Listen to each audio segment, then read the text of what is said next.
All right, Derek LeBlanc here with Top MMA News here with Lenny Wheeler. Big win over Justin Bourgeois here tonight at Elite 1 now. Top 10 matches that we had up. Don Wilson, our Ontario correspondent, had you guys at number 10. So were you surprised that the fight ended so quickly? I don't know, man. I just envisioned it happening that quick, but it never happens the way you planned. I just did my best. We trained really hard for this fight, and we just got a new coach. Like 4 months ago, moved to PEI. We've been coaching ourselves for the last couple of years, so I've been moving back and forth. But we settled down PEI, and we just got a new coach, Paul Abel. He's a black belt in jiu-jitsu and 15 years Muay Thai, and just upped our game so much more. Like, you know what I mean? We were all tough guys, me and Matt McGrath and Chris Curry and all the guys that won tonight. We just needed that technical edge, and I win a lot. Like in the gym, the guillotine's kind of my thing. You know, the guys like to stay away from my guillotine, so I knew that if I put hands on him, he'd shoot, and I was hoping I would catch him with a guillotine or a knee coming in, and I got lucky. I caught him with a knee and then a guillotine, so it went my way, and I'm pretty happy. It's been a year, man, and that's about 8 fights fell through this year, and that was the first one that came together, and I'm happy.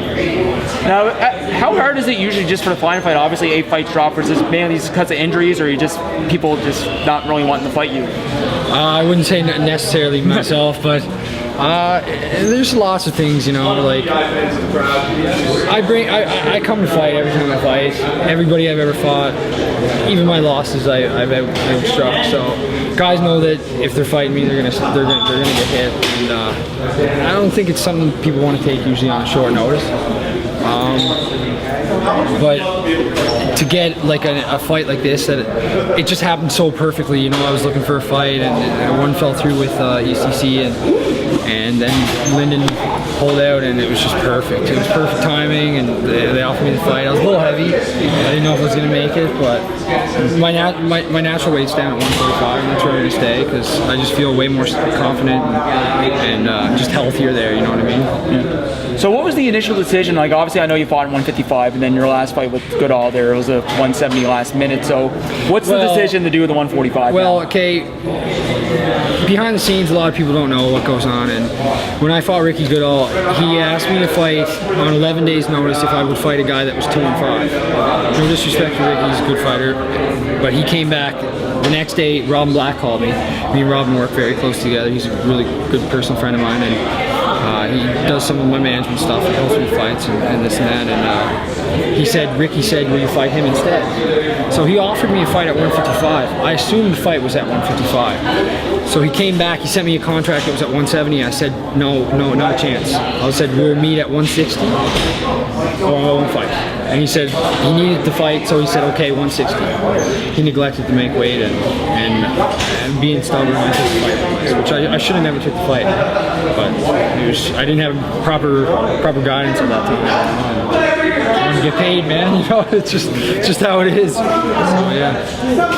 So now that was one thing I was going to ask you about your relationship with Robin Black. How did that initially start between you two? I'm really close. Like, I get close to a lot of people if I find them trusting. I'm a pretty trusting guy and a pretty nice open guy, and I got really close to the aggression MMA guys, Harvey and Moyne, and for a while I was training with them, and we were fighting for them. Sorry, and I was living in Harvey's condo, and when he would have guys come up and fight, he would throw some people in his condo. He had a 3-bedroom condo that he wasn't using, so he put me up and helped me out a lot. And they're great guys. I hope them to get back out there right away and fight for them. But yeah, so they brought Robin in, and he stayed with me for I think about 8 days because he was doing PR and stuff, and we just became really close. And after he fought that time, then he fought again, and he decided that he was going to go more to the management. He started talking to me. I started talking to him, and went down to Toronto, visited him, and we were just really good friends, and it just kind of went from there.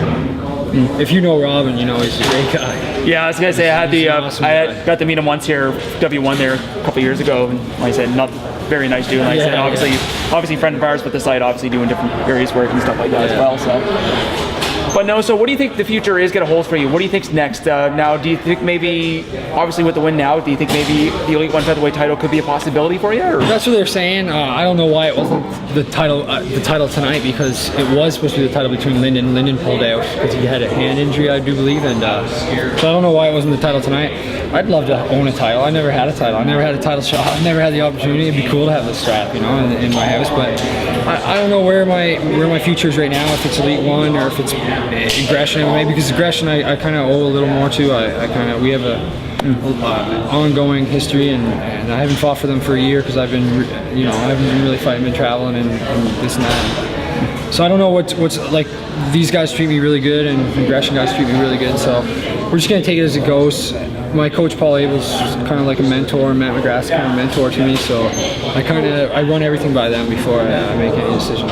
Yeah. Now you go on about the traveling now. I believe a couple months ago or earlier in the year or last year you were in Thailand doing kickboxing training? I went to Thailand for 3 months. I ended up staying for 5 months. I met Roger Huerta. We became really close. I came to Minnesota to train with Roger Huerta. I was living with Dave Monet, Roger Huerta, 3 other guys that were just beginning fighting, and Black Dynamite, Cyrus Washington, one of the best K1 fighters, and we just had like a house of guys fighting, but I ended up only being there for about 2 weeks because my knee was bumped and I couldn't train, so I had to take a vacation, went back to work in the oil rigs for about 2 months, went back to Thailand for another 4 months, and now I'm here. So. I said you're pretty well traveled there. You gotta have a few amount of frequent flyer miles by now. Oh no, it was just the oil rig kind of stuff. But when I traveled, I trained twice a day, every day. Like you know, the guys that know me know that I wasn't there to party. I wasn't there for anything but training. You know what I mean? I'm pretty focused. I know what I want. And tonight I really got to re-envision and refocus myself and know that this is where I belong. And 145 is common, boys. I'm gonna take those titles. All right, now before we finish up, is there anything you want to add? Special shout outs to anybody? Or yeah, Tap Out Canada, thanks a lot. They always hook me up with a lot of gear and stuff, and they're great guys, Cyril Akers, and thanks Rob Black. He helped me get this fight. Paul Abel, my coach, he's unreal. I couldn't do it without him, and Matt McGrath, couldn't do it without him. Bradshaw, all my guys, thank you so much.